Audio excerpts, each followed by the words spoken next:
യഹസ്കേൽ അധ്യായം 27. യഹോവയുടെ അരുളപ്പാട് എനിക്കുണ്ടായതൊന്നും മനുഷ്യപുത്രാ, നീ സോറിനെക്കുറിച്ച് വിലാപം തുടങ്ങി സോറിനോട് പറയേണ്ടത്. തുറമുഖങ്ങളിൽ പാർക്കുന്നവളും ഏറിയ ദ്വീപുകളിലെ ജാതികളിലെ വ്യാപാരിയുമായുള്ളവയെ യഹോവയായ കർത്താവ് പ്രകാരം ചെയ്യുന്നു. സോരെ, ഞാൻ പൂർണ്ണ സുന്ദരിയാവുന്നു എന്ന് നീ പറഞ്ഞിരിക്കുന്നു. നിന്റെ രാജ്യ സമുദ്രവിദ്യയിരിക്കുന്നു. നിന്നെ പണിതവർ നിന്റെ സൗന്ദര്യത്തെ പരിപൂർണ്ണമാക്കിയിരിക്കുന്നു.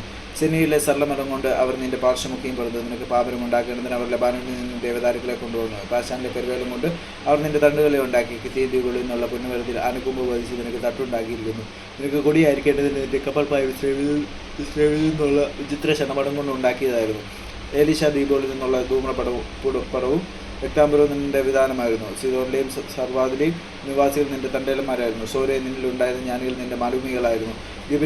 ഗബലിലെ മുപ്പന്മാരും അതിലെ ജ്ഞാനികളും നിന്റെ ഓരായ പണിക്കാരായിരുന്നു. സമുദ്രത്തിലെ എല്ലാ കപ്പലുകളും അവയുടെ കപ്പൽക്കാരും നിന്റെ കച്ചവടം നടത്തേണ്ടതിന് നിന്നിൽ ഉണ്ടായിരുന്നു.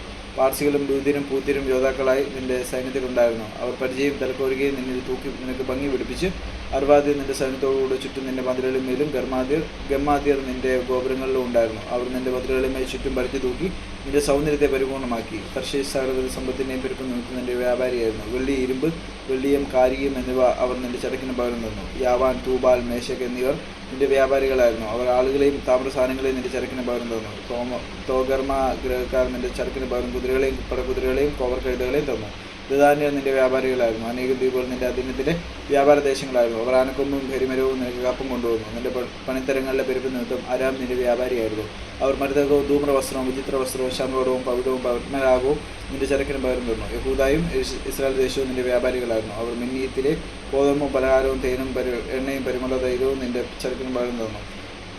ദമേശക് നിന്റെ പണിത്തരങ്ങളുടെ പെരുപ്പ് നിമിത്തവും സകലവിധ സമ്പത്തിൻ്റെയും പെരുപ്പ് നിമിത്തവും ഹെൽബോനിലെ വീഞ്ഞും വെളുത്ത ആട്ടുരോമം കൊണ്ട് നിന്റെ വ്യാപാരിയായിരുന്നു. ദാന്യരും ഊസാലിലെ യാവാന്യരും നിന്റെ ചരക്ക് കൊണ്ട് വ്യാപാരം ചെയ്തു. മനുഷ്യമുള്ള ഇരുമ്പും വണ്ണത്തോലും വയമ്പും നിന്റെ ചരക്കിൻ്റെ കൂട്ടത്തിലുണ്ടായിരുന്നു. ദാൻ കുതിരപ്പുറത്തിരുന്ന വിശിഷ്ടപടം കൊണ്ട് നിന്റെ വ്യാപാരിയായിരുന്നു. അരബികളും പേദാർ പ്രഭുക്കന്മാരൊക്കെയും നിനക്കധീനരായ വ്യാപാരികളായിരുന്നു. കുഞ്ഞാടുകൾ, ആട്ടുകൊറ്റന്മാർ, കോലാടുകൾ എന്നിവ കൊണ്ട് അവർ നിന്റെ കച്ചവടക്കാരായിരുന്നു. ശബയിലെ രമയിലെ വ്യാപാരികൾ നിന്റെ കച്ചവടക്കാരായിരുന്നു. അവർ മേത്രമായ സകലവിധ പരിമള തൈലവും സകലവിധ രത്നങ്ങളും പൊട്ടി നിന്റെ ചരക്കിന് പകർത്തായിരുന്നു. ഹാരാനും കൽനയും ഏതനും ശേബ വ്യാപാരികളും അശൂരും കിൽമതും നിന്റെ കച്ചവടക്കാരായിരുന്നു. അവർ വിശിഷ്ട സ്ഥാനങ്ങളും ചിത്രതയിലുള്ള ധൂമ്ര പുതുപ്പുകളും പരവതാനികളും ബലത്തിൽ പിരിച്ച കയറുകളും നിന്റെ ചരക്കിന് പകരം തന്നു. കർഷീഷ് കപ്പലുകൾ നിനക്ക് ചരക്ക് കൊണ്ടുവന്നു. നീ പരിപൂർണ്ണയും സമുദ്രവിദ്യയെ അതിധനികയുമായി തീർന്നു. നിന്റെ തണ്ടേലമാർ നിന്നെ പുറംകടകളിലേക്ക് കൊണ്ടുപോയി. കിഴക്കൻ കാറ്റ് സമുദ്രവിദ്യയെ വെച്ച് നിന്നെ ഉടച്ചു കളഞ്ഞു. നിന്റെ സമ്പത്തും ചരക്കും കച്ചവടവും കപ്പൽക്കാരും അലുമികളും ഓരോ പടിക്കാരും കുറ്റക്കാരും നിന്നിലുള്ള യോദ്ധാക്കളും നിന്റെ അടുത്തുള്ള സർവ്വജനസമൂഹത്തോടും കൂടെ നിന്റെ വീഴ്ചയുടെ നാളിൽ സമുദ്രത്തെ വീഴും. നിന്റെ മാലുമികളുടെ നിലവിളി കൊണ്ട് കപ്പൽ കൂട്ടങ്ങൾ നടുങ്ങിപ്പോകും. തണ്ടലന്മാരൊക്കെയും കപ്പൽക്കാരും കവറിലെ മാലുമികൾ എല്ലാവരും കപ്പലുകളിൽ നിന്ന് ഇറങ്ങി കരയിൽ നിൽക്കും. അവർ കൈപ്പോട് ഉറക്കം നിലവിളിച്ച് തലയിൽ പൂരി വരയിട്ട് ചാരത്തി കിടന്നുരുളുകയും നിന്നെ ചൊല്ലി മുട്ടയടിച്ച് രക്ഷിടുകയും നിന്നെ ചൊല്ലി നിന്നെക്കുറിച്ച് മനോവസനത്തോടും കൈപ്പുള്ള വിലാപത്തോടും കൂടെ കരയുകയും ചെയ്യും. തങ്ങളുടെ ദുഃഖത്തിൽ അവർ നിന്നെ ചൊല്ലി ഒരു വിലാപം തുടങ്ങി നിന്നെക്കുറിച്ച് വിലപിക്കുന്നത് സമുദ്രത്തിൽ നശിച്ചുപോയ സോറിനെ പോലെ ഏതൊരു നഗരമുള്ളൂ. നിന്റെ ചരക്ക് സമുദ്രത്തിൽ നിന്ന് കയറി വന്നപ്പോൾ നീ ഏറിയ വംശങ്ങൾക്ക് തൃപ്തി വരുത്തി. നിന്റെ സമ്പത്തിൻ്റെയും വ്യാപാരത്തിൻ്റെയും പെരുപ്പം കൊണ്ട് ഭൂമിയിലെ രാജാക്കന്മാരെ സമ്പന്നന്മാരാക്കി. ഇപ്പോൾ നീ സമുദ്രത്തിൽ നിന്ന് താഴ്ന്നു പോയി.